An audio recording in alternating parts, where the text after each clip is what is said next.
Hello viewers and welcome to Review Information. Today I will show you how to log out from Snapchat.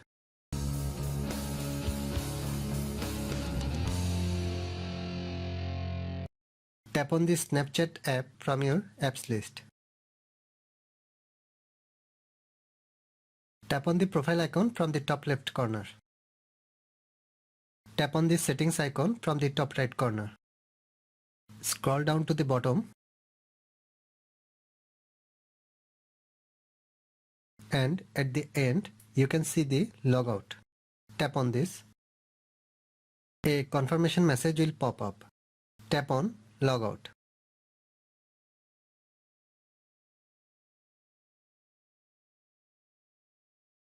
You have been logged out from Snapchat. So in this way you can log out from Snapchat.